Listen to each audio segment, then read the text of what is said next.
नमस्कार, मैं हूं अवधेश कुमार। मित्रों, आपने प्रियंका वाड्रा जी के बिहार का भाषण सुना होगा।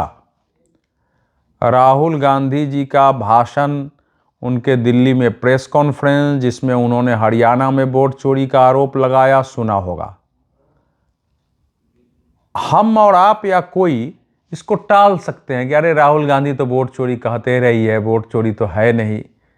कल बिहार में जन सुराज के नेता प्रशांत किशोर जी का एक वक्तव्य आ रहा था कि भाई राहुल गांधी वोट चोरी का आरोप लगा रहे। उसने कहा कि आप लोग बिहार में जा रहे हो, कहीं किसी ने कहा है कि हमारी वोट चोरी हो गई, हमारा नाम वोटर लिस्ट में नहीं है। तो जब बिहार में ये मुद्दा ही नहीं है तो इस पर क्या बोलूँ मैं। उन्होंने कहा राहुल गांधी को अगर लगता है तो जाके चुनाव आयोग के खिलाफ लड़े, वहाँ करें, बिहार के मुद्दे उठाएं। जब बिहार में वो विषय है ही नहीं तो उस पर क्या बात कर रही है। और सचमुच में बिहार में जमीन पर वो विषय नहीं है क्योंकि लोगों के नाम कटे नहीं है, लेकिन विषय वो नहीं है। जब राहुल गांधी कहते हैं कि चुनाव आयोग ने वोट चोरी करके और हरियाणा में बीजेपी को जिता दिया है, और प्रियंका वाड्रा बिहार में कहती हैं लोगों से, आज तक मैंने कभी सुना नहीं, आपने भी नहीं सुना होगा। आपने तीनों चुनाव आयुक्तों का नाम सुना है? नहीं सुना होगा तो सुन लीजिए। ये नाम आपने सुना है? नहीं सुना होगा। और तीनों का नाम लेती हैं, तीनों मुख्य चुनाव आयोग, दोनों चुनाव आयुक्तों का नाम लेती हैं। और नाम लेके नहीं कहती है कि ये वोट चोरी करके ये भाजपा को चुनाव जिताते हैं, हमारा देश बहुत सहिष्णु है, सब कुछ सह लेता है, माँ के अंदर करुणा होती है, वो बर्दाश्त कर लेती है, लेकिन माँ में दुर्गा भी होती है और शक्ति भी होती है। तो चुनाव आयोग सुन ले। अब चुनाव आयोग को धमकी दे रही हैं कि दुर्गा जी की तरह, यानी आप राक्षस हो, आप महिषासुर हो, आप भस्मा, और आपके विरुद्ध जो है दुर्गा जी का अवतार होगा और आप पर हमले होंगे। आप सोचिए कि क्या हो रहा है देश में। ये एक संवैधानिक संस्था पर आप कोई प्रश्न उठा सकते हैं, पहले भी बहुत बार उठाए गए हैं, लेकिन एक तो राहुल गांधी जी जानबूझकर ये अभियान चला रहे हैं। हरियाणा में जो उन्होंने नाम लिया है 22, अब 22 में से 16 तो आ चुके हैं। सबके सब सामने आ गए हैं कि हमारे पर फोटो दूसरे की लगी थी, लेकिन हम आई कार्ड लेके गए और हमने वोट डाला। अब सोचिए कि किसी क्लर्क ने अपने काम करने की बजाय गैर जिम्मेवारी से काम किया, और कुछ लोगों के नाम पते ठीक थे लेकिन उस पर फोटो लगाता चला गया गलत तरीके से। ये उसकी फेल्योर है, तो उसके लिए आप चुनाव आयोग पर अटैक करेंगे। मान लीजिए किसी चुनाव आयोग के मेरा वोटर आई कार्ड जो है, मेरा नाम है अवधेश कुमार, मैं लिखता हूं AWADHESH, अवधेश, KUMAR।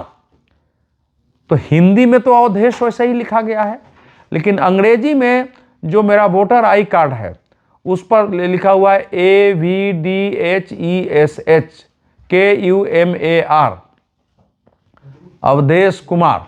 तो अब क्या करें।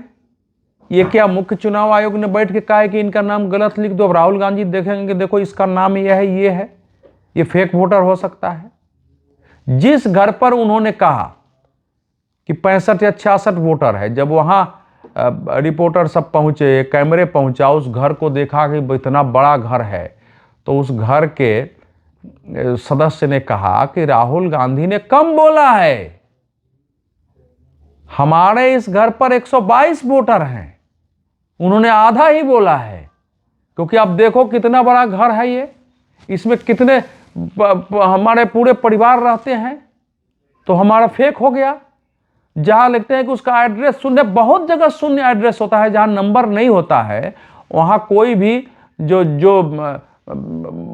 अधिकारी जाते हैं, जो भी वहां कर्मचारी जाता है, उसको 0 नंबर डालता है। देश भर में ऐसे हो रहे हैं, वर्षों से हो रहे हैं।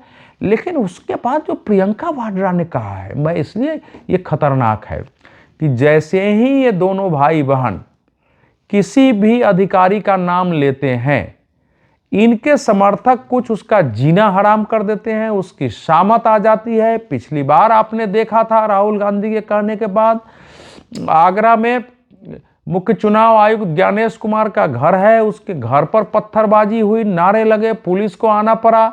उनके माता पिता वहां रहते हैं, संजोग से उनके पिताजी बीमार थे, उनका एम्स में इलाज चल रहा था, घर में केवल वहां नौकर था।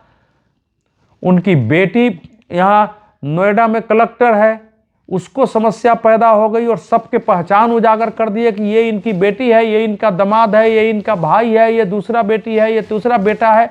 अब आप बताइए, इस ढंग से राजनीति होगी? अब अगर राहुल गांधी के लोग जाकर अटैक करते हैं, उनको मार दे, कोई जाकर के गोली चला दे, कोई आग लगा दे, कोई पत्थर चला दे, ये कौन सी राजनीति करना चाहते हैं? क्योंकि प्रियंका वाड्रा का जो भाषण था, ये तो खतरनाक भाषण है, इंस्टिगेट करने वाला है, उत्तेजित करने वाला है हिंसा के लिए, जाओ चुनाव आयोग पर अटैक करो। और यही भाषा आरजेडी नहीं बोल रही है, उसको मालूम है कि नीचे से नहीं कटा है, उनके साथी में कम्युनिस्ट पार्टियां नहीं बोल रही है। केवल राहुल गांधी, राहुल और प्रियंका दोनों भाई बहन के लिए बड़े मुद्दे हैं, और उनके जो सलाहकार हैं, अल्ट्रा लेफ्टिस्ट, अल्ट्रा सोशलिस्ट, आजकल राहुल गांधी जी की सारी रणनीति बनाते हैं, वो सब है। तो अगर सुप्रीम कोर्ट ने कह दिया कि आप सच्चे नागरिक होते तो ऐसा नहीं बोलते, तो प्रियंका जी का बयान होता है कि सुप्रीम कोर्ट तय नहीं कर सकता है कि कौन सच्चा नागरिक है।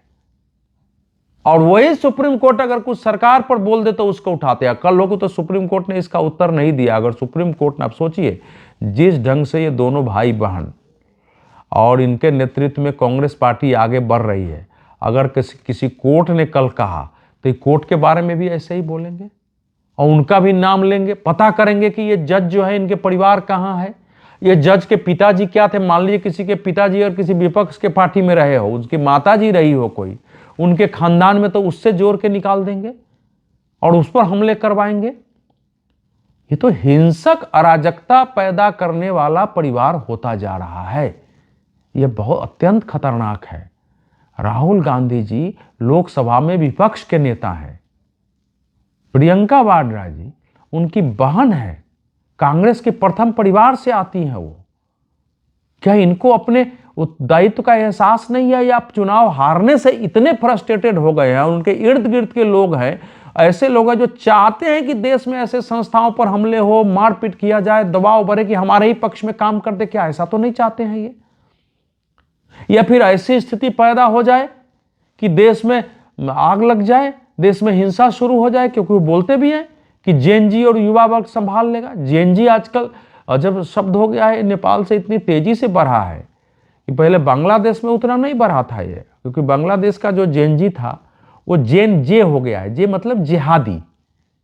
वहां जेएनजी वो जेनरेशन नहीं रह गया, वो जेन जे या जेन जेड भी करेंगे तो जेड से JEHID, क्योंकि अब वहां कंप्लीट इस्लाम का वो कर रहा है। तो वो क्या, वो भी चाहते हैं क्या कि वो जेन से जेन जिहादी भी आजकल हो गया है। ये आप समझ लीजिए, बहुत खतरनाक है। वो जो या तो वो दोनों भाई बहन को समझ नहीं है, या ये मानते हैं कि इसी से कांग्रेस पार्टी आगे आ सकती है, सरकार के संस्थाओं पर हमले होंगे, चारों तरफ दबाव बढ़ेगा और दबाव बढ़ के सब डर के मारे छोड़ देंगे, या फिर कुछ ना ऐसा कर देंगे जिससे हमारी पार्टी सत्ता में आ गई। पता नहीं क्या सोचते हैं। या देश में हिंसक अराजकता, उथल पुथल हो, कहीं आग लगे, ये संभालना मुश्किल हो जाए, उसके बाद शायद हम आ जाएंगे। तो ये तो बहुत खतरनाक है। मतलब इस ढंग से पॉलिटिक्स नहीं हो सकती है।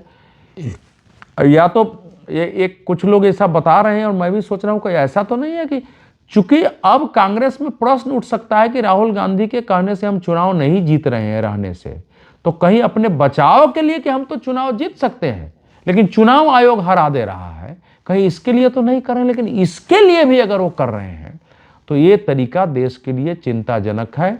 देश के सभी लोगों को, आप सबको, जो मेरा इस वीडियो देख रहे हैं, मेरे से संवाद कर रहे हैं, आप सबको सोचना चाहिए कि इसका क्या उपाय है। किसी पार्टी का विरोध करें, संस्था का विरोध करें, समझ में आता है, लेकिन लोगों को उकसा देना झूठी बातों पर और सीधा नाम लेकर के बोलना, ऐसा भारत में कभी हुआ नहीं था। ये पहली बार ये पॉलिटिक्स शुरू हुई है और ये पॉलिटिक्स और कुछ नहीं है, राहुल गांधी और प्रियंका वाड्रा, उनके सलाहकार यही चाहते हैं कि किसी ढंग से लोग हमला करने शुरू करें, संवैधानिक संस्थाओं पर हमले करना शुरू करें, सरकार को खड़ा होना पड़े, कुछ गोली चलानी पड़े, कुछ लाठी चलानी पड़े और देश में हिंसा फैल जाए। अब इसका उत्तर आप दीजिए कि इसका क्या उत्तर देंगे। बहुत बहुत धन्यवाद।